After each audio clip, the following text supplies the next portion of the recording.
नमस्कार, मी जयरामपुरी. मुद्द्याचं बोला या विशेष कार्यक्रमात आपलं स्वागत करतो.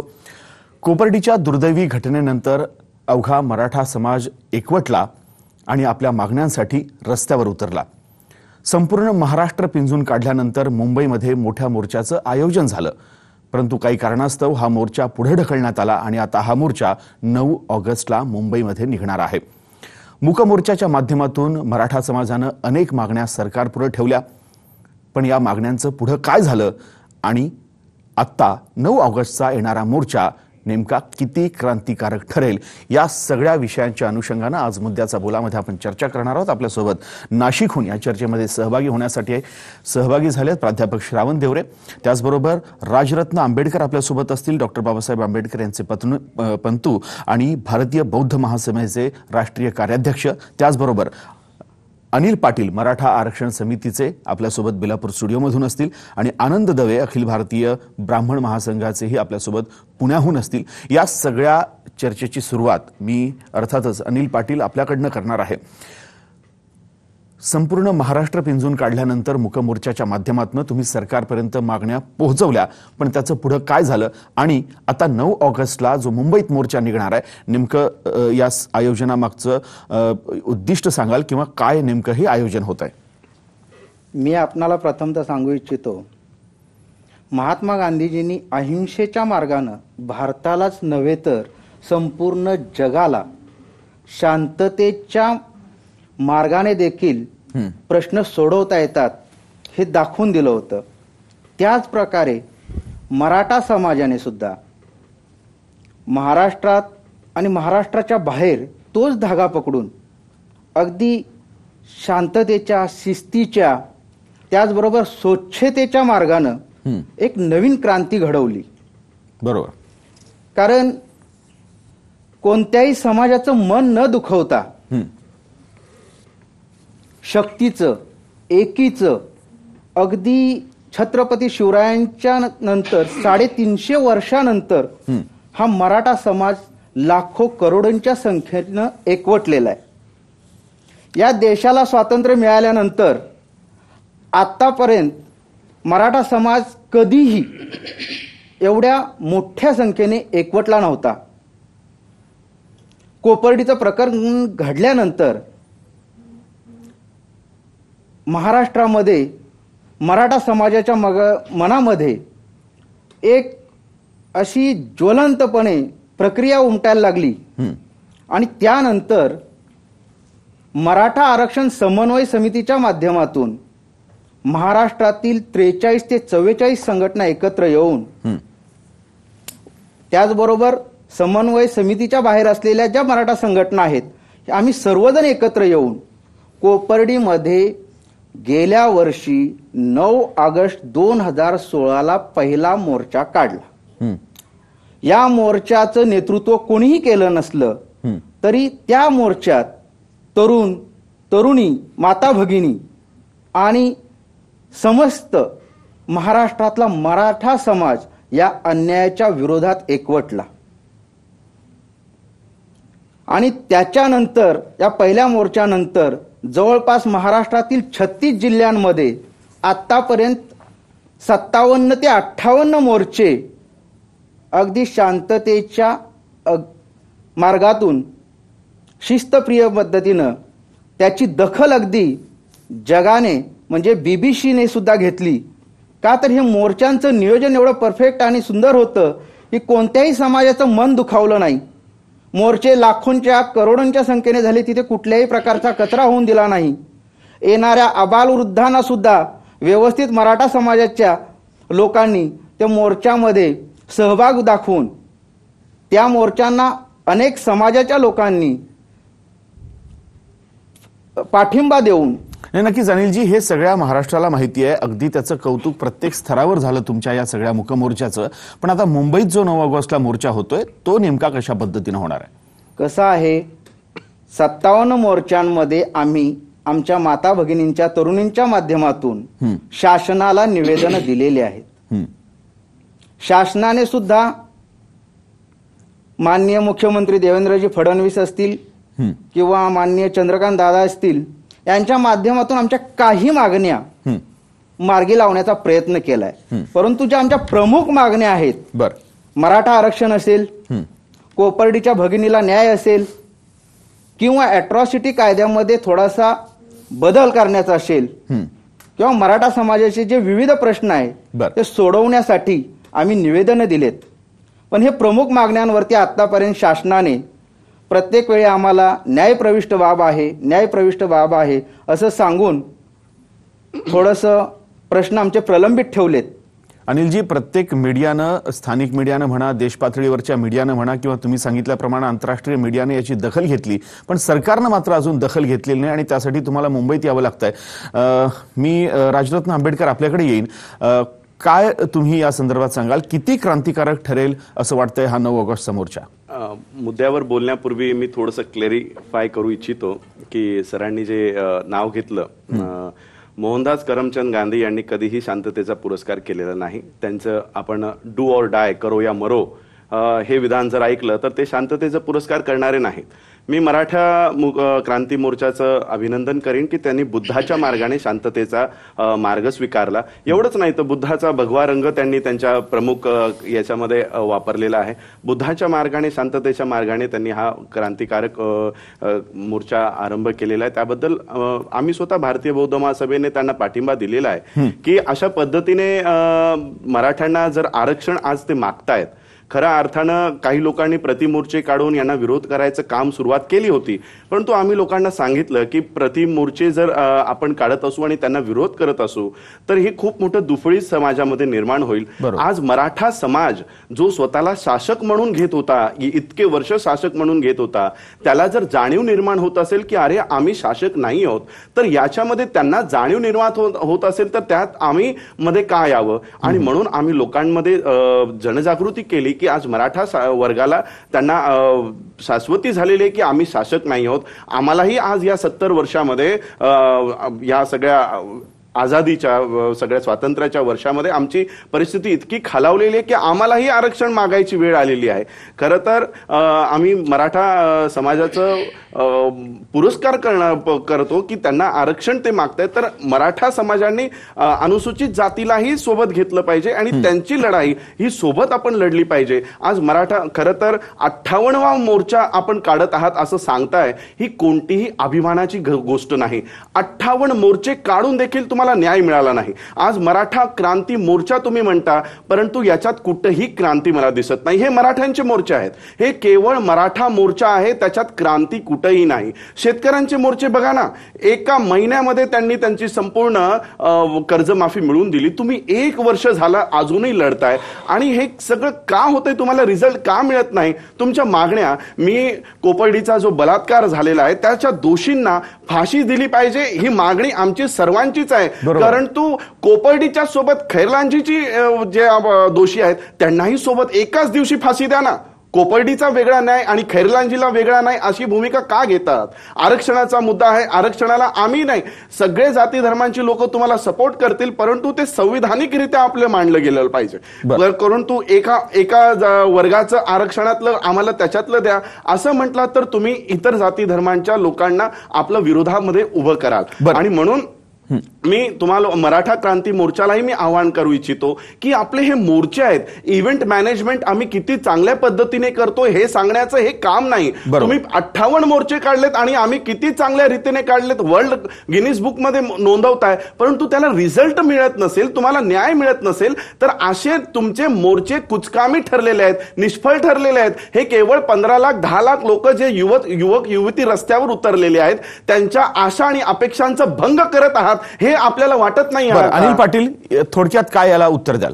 मला असं वाटतं की आम्ही कोणत्याही समाजाचं आरक्षण कमी करून मराठा समाजाला आरक्षण द्या असं कधीही म्हटलेलं नाही. आतापर्यंत मराठा समाजाने सर्वच ठिकाणी मोठ्या भावाची भूमिका बजावलेली आहे.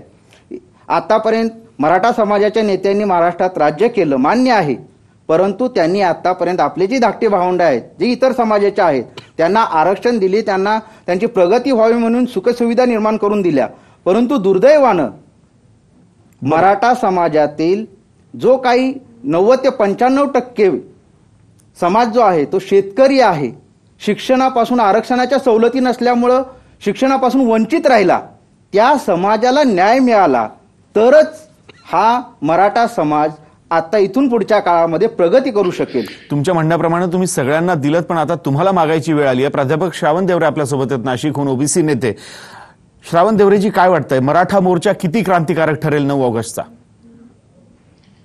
मी प्रथम मुंबईच्या मोर्चाचे जे संयोजक आहेत त्यांचं अभिनंदन करेल. अभिनंदन करण्याचं कारण असं की आतापर्यंतचे सगळ्या मोर्चांमध्ये मूक शब्द होता. मुंबईच्या मोर्चाचं जे काही नामकरण झालं आहे, जे काही बोर्ड किंवा ज्या काही जाहिराती येत आहेत त्याच्यामध्ये मूक शब्द काढून घेतला आहे. याचा अर्थ आता मुंबईचा जो मराठा क्रांती मोर्चा जो आहे तो आता बोलका होणार असं मला वाटतं. आणि मराठा मोर्चाने बोलकं झालं पाहिजे ही सगळ्यांची भूमिका आहे. कारण बोलल्याशिवाय म्हणजे लोकांसमोर बोलल्याशिवाय नेमका काय प्रश्न आहे आणि तो सरकारपर्यंत कसा न्यायचा हे कळत नाही. हा एक भाग झाला. आणि बोलका मोर्चा जर असेल तर तिथे सगळे आमदार खासदार तिथे त्या मोर्चामध्ये आले पाहिजेत आणि त्यांनी बोललं पाहिजे आणि त्यांनी जबाबदारी घेतली पाहिजे की मराठा आरक्षणाचा प्रश्न आम्ही आमदार खासदार कसे सोडवणार ही जबाबदारी त्यांनी घेतली पाहिजे. मगाशी जयराम साहेब आपण एक मुद्दा वापरला आता बोलता बोलता की राजकीय जागृती जी आहे ती म्हणजे फारशी होत नाहीये, राजकारणावर त्याचा फारसा परिणाम होत नाही असं तुम्ही मगाशी बोलले. तोच मुद्दा आपला मुद्दा मी थोडासा पुढे नेतो आहे. परवा दैनिक सकाळमध्ये बातमी होती की मुंबईच्या मराठा क्रांती मोर्चाचे जे संयोजक आहेत त्यांनी महाराष्ट्राच्या आमदारांची बैठक घेतली, मराठा आमदारांची. बातमीचं टायटल असं होतं की 145 आमदार आहेत परंतु या मराठा आमदारांनी या बैठकीकडे पाठ फिरवली असं बैठकीचं त्या बातमीचं टायटल होतं. आणि काहीतरी 30-35 मराठा आमदार फक्त त्या बैठकीला उपस्थित होते.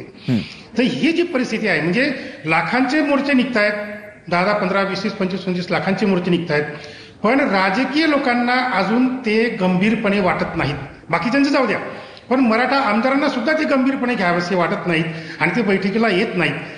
याच्यामध्ये एक महत्वाचा मुद्दा असा अटकलेला आहे की मी नेहमी सांगतो, म्हणजे आतापर्यंत अनेक वेळा मराठा मोर्चांवर मराठा आरक्षणावर चर्चा झाली, मी बोलतो लिहितो. हे मगाशी मी मागे पुस्तक पण दाखवत आहे, पुस्तक पण मी मराठा मोर्चावर, ओबीसी मोर्चावर आणि बहुजन मोर्चावर लिहिलेलं आहे. याच्यामध्ये महाराष्ट्रातल्या बाबा आढावांपासून तर न्यायमूर्ती PV सावंतपर्यंत सगळ्या विचारवंतांचे लेख याच्यामध्ये आहेत, मराठा मोर्चावरचे माझेही काही लेख आहेत आणि या पुस्तकात पण मी मांडणी केली आहे. आणि गेल्या 10 वर्षापासून आम्ही मराठा नेत्यांना सांगतो आहे, मराठा विचारवंतांना सांगतो आहे की मराठा आरक्षण जर मागायचं असेल, जर घ्यायचं असेल तर पार्लमेंटमध्ये जो नचियप्पन कमिटीचा रिपोर्ट पार्लमेंटमध्ये दोघं म्हणजे राज्यसभा आणि लोकसभा दोघांच्या टेबलावर हा नचियप्पन कमिटीचा रिपोर्ट आहे, त्याच्यावर पार्लमेंटमध्ये चर्चा झाली पाहिजे. कारण नचियप्पनच्या रिपोर्टमध्ये पहिलीच मागणी अशी आहे की रिझर्वेशनवरची 50% मर्यादा तोडणे, म्हणजे 50% जास्त रिझर्वेशन देता आलं पाहिजे. आता मुख्य अडचण काय आहे की मराठा समाजाला महाराष्ट्राने आरक्षण देऊन बघितलं, काही राज्यांमध्ये मुस्लिमांना आरक्षण देऊन बघितलं, परंतु 50%च्या वर ही आरक्षणाची मर्यादा जाते आणि म्हणून त्यांचं आरक्षण ताबडतोब रद्द होतं, न्यायालयामार्फत ते रद्द केलं जातं. तर 50%ची जर अडचण असेल तर मग आधी 50%चा मार्ग खुला केला पाहिजे आणि तो म्हणजे नचियप्पन कमिटीचा रिपोर्ट चर्चेला आला पाहिजे. महाराष्ट्रात 288 आमदारांपैकी 145 आमदार म्हणजे निम्म्यापेक्षा जास्त, म्हणजे बहुमतापेक्षा 1ने जास्त एवढे मराठा आमदार जर महाराष्ट्रामध्ये विधानसभेत आहेत तर त्या आमदारांनी महाराष्ट्राच्या विधानसभेमध्ये असा ठराव मांडला पाहिजे आणि तो लगेच मंजूर होईल. कारण 145 आमदार म्हणजे लगेच मंजूर होईल तो. पण तरीही 58 मोर्चे काढून देखील ही स्थिती येत नाहीये. श्रावण देवरेजी, मी आनंद दवे आपल्याकडे येईल. आनंद दवेजी, तुमच्या मते काय वाटतंय, किती क्रांतिकारक ठरेल 9 ऑगस्टचा हा मोर्चा? नाही, मुळात आधी ब्राह्मण महासंघ म्हणून जर विचाराल तर ब्राह्मण महासंघाचा कोणत्याही आरक्षणाला पूर्णपणे विरोध होता आहे आणि राहील. जातीवर तर 100% तो विरोध राहील. दुसरा आता प्रश्न आला ह्या मोर्चाचा, तर जर मराठा समाजाला ह्या मोर्चातून जर आरक्षण मिळत असेल तर आमचा पूर्णपणे पाठिंबा आहे, त्यांना मिळू द्यावा अशी आमची इच्छा आहे, आमच्या शुभेच्छा त्यांच्या मागे आहेत. विषय असा आहे, जसं आता अनिल पाटीलजी सांगत होते, पूर्णपणे मराठा समाजाला, मराठा युवकांना मिसगाईड केलं जाते. एक लक्षात घ्या, आता मोर्चाच्या प्रमुख मागण्या आहेत कोपर्डी आणि आरक्षण, हे दोन्ही विषय आता माननीय कोर्टाकडे प्रलंबित आहेत. कोर्टच त्याच्यावर डिसिजन देऊ शकतं आणि कोर्टावर कोणत्याही मोर्चाचा परिणाम होत नाही, कधीच होत नाही. बरोबर. त्यामुळे त्याचा परिणाम शून्य होणार आहे. याच्या आधी 58 मोर्चे काढले, नंतर आणखी 58 मोर्चे काढावे. माननीय कोर्टापुढे तसं काही चालणार नाहीये. राहिला शेतकरी मोर्चा, तर शेतकऱ्यांचा प्रश्न तसा मिटलेला आहे. सरकारची इच्छा दिसत नाही. शेतकरी कर्जमाफीची शब्द झोलवलं जाते, त्यापेक्षा वेगळं काही होत नाही. दुसरं, आता अनिल पाटील साहेब म्हटले की आमचं दुसऱ्या कोणत्या समाजाकडनं काढायचं नाहीये. एक लक्षात घ्या, आरक्षणाची एक लिमिट आहे, जसं आता देवरे साहेबांनी सांगितलं. त्यामुळे जर मराठा समाजाला आरक्षण द्यायचं ठरलं तर कोणाच्या तरी ताटातलंच काढावं लागणार आहे. तेवढी हिंमत कोणत्याही सरकारमध्ये नाही. आणि तशी इच्छाशक्ती कुठल्या सरकारची नाहीये. त्यामुळे जसं पाटील साहेब म्हणत असतं की आम्हाला कोणाला दुखवायचं नाही, तर तसं होणार नाहीये. कारण मागच्या वेळेस मोर्चे निघाल्यानंतर लगेच दलितांची मोर्चे निघाले, त्याला आणखी वेगवेगळे मोर्चे निघाले, वेगवेगळ्या संख्येने निघाले. जवळजवळ मराठा संख्येत एवढीच त्यांची संख्या होती. फक्त नंतर आपापसात समजूतदारीनं घेऊन, कारण इथं जर ब्राह्मण असतात तर त्याला तोडण्यात जाणं सोपं होतं. पण इथं दोन्ही शक्ती मोठ्या आहेत, दोन्ही आक्रमक आहेत, दोन्हीकडे काही सत्ता आहे काही प्रमाणात. त्यामुळं आपापसात समजून घेऊन की ठीक आहे, तुम्ही आमच्या लोकांना, आम्ही आमच्या लोकांना वेळेत काढतो, तुम्ही तुमच्या लोकांना वेळेत काढा, असे चाललेलं आहे सगळं. बाकी काही नाही. हा मोर्चा सुद्धा फेल जाईल याच्याविषयी माझ्या मनात तरी काही शंका नाहीये, कारण याची मांडणीच बरोबर होत नाहीये. यातलं पाटील साहेब सांगू शकणार आहेत का मराठा समाजाच्या नेत्यांना किंवा कार्यकर्त्यांना की ह्या मोर्चाचं स्वरूप किंवा ह्या मोर्चाचा रिझल्ट निघणार नाही याची आम्ही खात्री देतो म्हणून? तर नाही होणार आहे तसं काही. स्पष्ट मागणी मागणार कोणाकडे? तुम्ही जाताय, नेता नाहीये तुम्हाला, तुमच्या चेहरा नाहीये, काही तुमच्या पूर्ण मागण्या कोर्टाकडे, तुम्ही मोर्चा काढता जिल्हाधिकारी कार्यालयाकडे. त्या गोष्टी काही होण्यासारख्या नाहीये तो. बरोबर. अनिल पाटीलजी, हा ताळमेळ बसत नाहीये खरं तर. नाही, असं म्हणता येणार नाही. कारण मराठा मोर्चांच्या माध्यमातून आमच्या ज्या काही मागण्या आहेत त्या आम्ही सरकारपर्यंत पोहोचवलेल्या आहेत. त्याच्यातील काही मागण्या आमच्या त्यांनी मार्गी लावल्यात. उदाहरण, नाही अनिलजी, एक मिनिट मला पूर्ण बोलून द्या. शिवस्मारकाचा अनिलजी एक मिनिट, अनिलजी ऐका ना, कोणतेही सरकार असो, काँग्रेसनी मागच्या वेळेस, अनिलजी एक मिनिट, मागच्या वेळेस विधानसभेच्या आधी काँग्रेसनी सरकारला तुम्हाला दिलं होतं आरक्षण, स्वतःचे सत्कारी करून घेतले. देवेंद्र फडणवीसचं सरकार आल्या तसंच आरक्षण दिलं गेलं. त्यामुळे सरकारला तुमची मागणी मान्यच आहे. आणि प्रत्येक सरकारला ही गोष्ट माहित पण आहे की ते होणार नाहीये, नियमात बसणार नाहीये. विनायक मेटेंना हे कळत नव्हतं का? त्यांनी मुख्यमंत्र्यांचा सत्कारही करून घेतला आरक्षण मिळालं म्हणून, स्वतःचे सत्कार करून घेतला, समित्या पाडून घेतल्या पदरात. त्याचा फायदा काय? तुम्ही आजही स्पष्टपणे मराठा व्यासपीठावर असं सांगू शकता का की हे सुप्रीम कोर्टाच्या अधिकारातला निर्णय आहे, आपण या मोर्चाने काही पाठिंबा होणार नाही, काही फरक पडणार नाही, ही सांगण्याची हिंमत तुमचे नेते दाखवणार आहेत का? असा साधा सोपा प्रश्न आहे मला. अनिल पाटीलजी, महाराष्ट्रातले जे मराठा आमदार आहेत त्यांनी विधिमंडळामध्ये हा प्रश्न उपस्थित केलेला आहे. आणि 145 मराठ्यांचे आमदार आहेत असं आता तुम्हीच दवे साहेब म्हणालात. त्याच्यावरून मी म्हणतो की सर्व आमदार एकत्र आलेले आहेत, खासदार एकत्र आले आहेत, मराठा समाजाच्या सर्व संघटना एकत्र आलेत. आणि या सर्वांच्या माध्यमातून सरकारकडे मराठा आरक्षणाची मागणी लावून धरलेली आहे. कोणत्या ह्याच्यात बसवायचं, कसं बसवायचं, तो हा शासनाचा प्रश्न आहे. आम्हाला मराठा समाजाला आरक्षण आता हवंय आणि ते त्यांना द्यावं लागेल. नाही, बरोबर आहे. ते न्यायप्रविष्ट असताना तुम्ही नेमक्या आता मुंबईमध्ये असताना किंवा मुंबईतला जो मोर्चा आहे तो नेमका या दोन मागण्यांव्यतिरिक्त कुठल्या मागणीवर ठाम राहणार? अभ्यास पण नाहीये बरं का. शेतकऱ्यांची सरसकट कर्जमाफी अजूनही झालेली नाहीये. किती टक्के मिळायला पाहिजे, कोणत्या क्षेत्रात मिळायला पाहिजे, अनेक प्रश्न आहेत ना त्याच्यामध्ये. नाही, कसं आहे, मागील शासनाने, काँग्रेस राष्ट्रवादी सरकारने आम्हाला 16% आरक्षण दिलं होतं.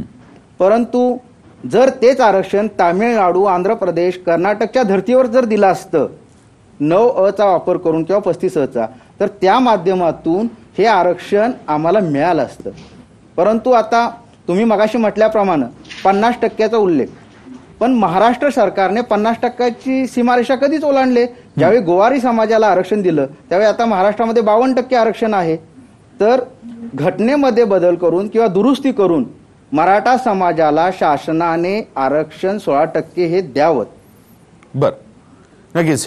प्राध्यापक श्रावण देवरे, आपल्याला काहीतरी मुद्दा मांडायचा. हॅलो.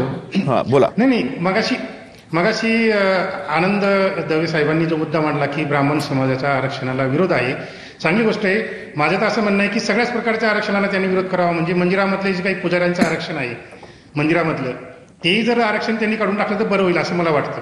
कारण विशिष्ट हो प्रकारच्या आरक्षणाला आमचा होय विरोध होय आहे. देवरे साहेब असं- आमच्या सगळ्या हो, आरक्षणाला हो, विरोध आहे. मला बोलू द्या. पुजाऱ्यांना सरकारी नोकरीत घ्यावं, सरकारी नोकरीवाल्यांना मंदिरात द्यावी, आमची तयारी मंदिराचं आहे. आरक्षण आमचा पाठिंबा आहे ना अजून पूर्ण. काढलेलं नाहीये. ज्या ज्या पिढ्या ती ऐका मागणी ना करा देवरे तुम्ही. साहेब, जिथं वडिलांनी सरकार देवरे साहेब तुम्ही विषयांतर करता आहे तुमचा अहो आमच्यावरचा दवे राग साहेब दिसतोय. तुम्ही ते हा सुरू विषय केलेलं वेगळा, त्या आहे. विषयावर परत पुजाऱ्यांना चर्चा तुम्ही करू. संसदेमध्ये या विषय घेऊन बसवतच जिथं चाललेला वडिलांना आहात. नोकरी लागली, तिथं मुलांना दवे नोकरी साहेब लागू नये, तुम्ही त्या केसवर. तुमच्या यंत्रणेने आरक्षणाच्या तुमच्या वेळेवर व्यवस्थेने जिथं वडिलांना ही नोकरी व्यवस्था लागली, सुरू तिथं केलेली मुलांना आहे. नोकरी सोडावी. आमचे जे जिथं अधिकारी आहेत नवऱ्याला त्यांना नोकरी तुम्ही आहे, मंदिरात तिथं मुलांनी घुसवताय नोकरी आणि सोडावी. तुमच्या आमच्या मंदिरातले मंदिराचं योग्यांना आरक्षण तुम्ही पाटील संसदेमध्ये साहेबांनी पोहोचवताय. मला त्याच्यावर मला बोलू द्या.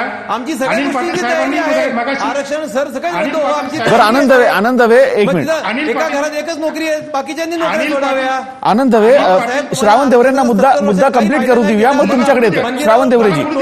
जास्त नाहीयेत मंदिरावर मला तुम्ही आधी अवलंबून. बोलू द्या. आनंद दवे ऐकून घेऊया. बरं श्रावण देवरेजी थोडक्यात. देवरे साहेब, ब्राह्मणाची एवढी मोठी संख्या आहे, मंदिरं काही शेकडा आहेत. असताना मी काही बोललो का मंदिरावर मध्ये? आम्ही डिपेंड नाही, काही करणं सांगू अनिल नका. पाटील साहेबांनी हा मगाशी विषय जो वेगळा मुद्दा झालेला आहे. मांडला, श्रावण देवरेजी मुद्द्यावर बोलूया. श्रावण देवरेजी मुद्द्यावर बोलूया. हा बोलतोय. अनिल पाटील साहेबांनी हा, काही मगाशी जो विषय मुद्दा घेतायत, मांडला आमची की या विषयावर सगळे चर्चा आहे. आमदार तयारी आमची थोडं चर्चा बोलू द्या की करायची. आम्हाला पण.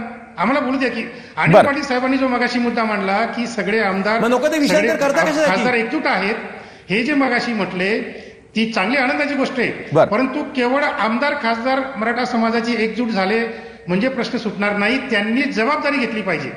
या सगळ्या आमदारांनी जबाबदारी घेतली पाहिजे की बरं. विधानसभेमध्ये आम्ही 50% आरक्षणाची मर्यादा तोडण्यासाठी नचेपण कमिटीचा रिपोर्ट केंद्र सरकारने स्वीकारावा, बरं. असं महाराष्ट्र विधानसभेतर्फे ठराव मांडून तो लोकसभेला पाठवला पाहिजे. बरं नक्की श्रावण देवरेजी, कार्यक्रमाची वेळ माफ करा, कार्यक्रमाची वेळ अगदी थोडी उरली आहे. 1 ते 1.5 मिनिटं आपल्याकडे उरला आहे. मी सगळ्या पाहुण्यांकडे पुन्हा एकदा येईन आणि अगदी थोडक्यात या सगळ्या विषयावर पुन्हा एकदा सगळ्यांचं मत जाणून घेण्याचा प्रयत्न करेन. मी राजरत्न आपल्याकडनं सुरुवात मी करतो. एकाच अगदी मिनिटामध्ये थोडक्यात. माझं म्हणणं मांडेन, कारण वेळ आपल्याकडे नाहीये. हो. आज मराठा समाज त्याची अवस्था, आर्थिक अवस्था खूप खालावलेली आहे. ब्राह्मण समाजाचीही आर्थिक अवस्था खूप खालावलेली आहे. त्यांनाही आरक्षण मागायची वेळ आलेली आहे. म्हणून मी दोनच उपाय मी सुचवीन. KG to PG सगळं शिक्षण हे मोफत झालं पाहिजे आणि सगळ्या ज्या प्रायव्हेट संस्था आहेत त्यांना सरकारने ताब्यात घेतलं पाहिजे. KG to PG पर्यंतचं शिक्षण देण्याची व्यवस्था ही सरकारची असली पाहिजे. बरं. दुसरं, मंदिरांना, सगळ्या मंदिरांचा ताबा सरकारने घेतला पाहिजे. हा आमच्या जनतेचा पैसा आहे आणि या पैशाने KG to PG पर्यंत आमच्या सर्व मुलांचं शिक्षण सरकारने मोफत दिलं पाहिजे आणि समान शिक्षण दिलं पाहिजे. एवढाच माझा मुद्दा आहे. बरं अनिल पाटील, तुमच्याकडे सर्वात शेवटी येईन तुमच्याकडे. आनंद दवेजी थोडक्यात अगदी. नाही, तसं जर राजरत्न सांगत असतील तसं करावं तर जी मंदिरं नुकसानीमध्ये चालली ती मंदिरं सुद्धा सरकारने फायद्यात आणावी, हा प्रश्न. तो सरकारचा व्यवसाय नाहीये. राजरत्नचे नेहमी काहीतरी वेगळं वेगळं सुचत असतं. आता प्रश्न असा आहे की जसं अनिल पाटील हे सांगत होते, मराठा समाजाला विश्वासात घ्यायला पाहिजे. एक लक्षात घ्या, 70 वर्ष ज्यांनी आरक्षणाचे फायदे घेतले तो समाज सुद्धा डेव्हलप नाही झालेला. आम्ही झालं का, आम्ही आमची काळजी घेतोय. बरं. 70 वर्ष आरक्षण घेऊनही तुमच्यामध्ये काही सुधारणा झालेली नाही. अजूनही तुम्हाला याची चतकोर हवी आहे, तर तुम्ही तुमचे मांडे त्याच्यावरनं मराठा समाजाने. बरं श्रावण देवरेजी अगदी थोडक्यात. श्रावण देवरेजी अगदी थोडक्यात. आपल्याला आनंद दुसरा दवेजी. कुठलातरी पर्याय घ्यावा. वेळ संपतो आपला, माफ करा. हा मगाशी आंबेडकरांनी, राजरत्नजींनी जो मुद्दा मांडला की रिझल्ट बर. काय, बर. तर महाराष्ट्रात ओबीसीचे 3च मोर्चे निघाले आणि त्यांना लगेच ओबीसी महामंडळ, ओबीसी मंत्रालय मिळालं. बर, बर. शेतकऱ्यांनी 2-3 दिवस संप बरं असा काहीसा मोर्चा मराठ्यांचा व्हावा. नक्कीच अनिल पाटीलजी अगदी थोडक्यात 10 सेकंद. मी जयरामपुरी साहेब आपल्या माध्यमातून हा. तमाम महाराष्ट्रातील मराठा समाजातील तरुण तरुणी, माता भगिनी, हो. त्याचबरोबर सरकारी अधिकारी कर्मचाऱ्यांना आवाहन करतोय की 9 ऑगस्टचा जो आपला हा मराठा क्रांती मोर्चा आहे, या मोर्चामध्ये लाखोंच्या करोडोंच्या संख्येने सहभागी बरं. होऊया. धन्यवाद. आणि आपले धन्यवाद. प्रश्न बरं. शासनाच्या माध्यमातून त्याच दिवशी सर्व बरं, सोडून नक्कीच घेऊया. सगळ्या पाहुण्यांचे धन्यवाद देतो. मराठा मोर्चा किती क्रांतिकारक या विषयावर खरं तर हा मुद्दा होता आजचा. खरं तर संभ्रमावस्था आहे की किती क्रांतिकारक हा मोर्चा ठरेल, परंतु येणारा काळ 9 ऑगस्टचा सांगेलच की या पुढची दिशा मराठा मोर्चाची काय असेल आणि सरकार त्याला कितपत ऐकून घेईल.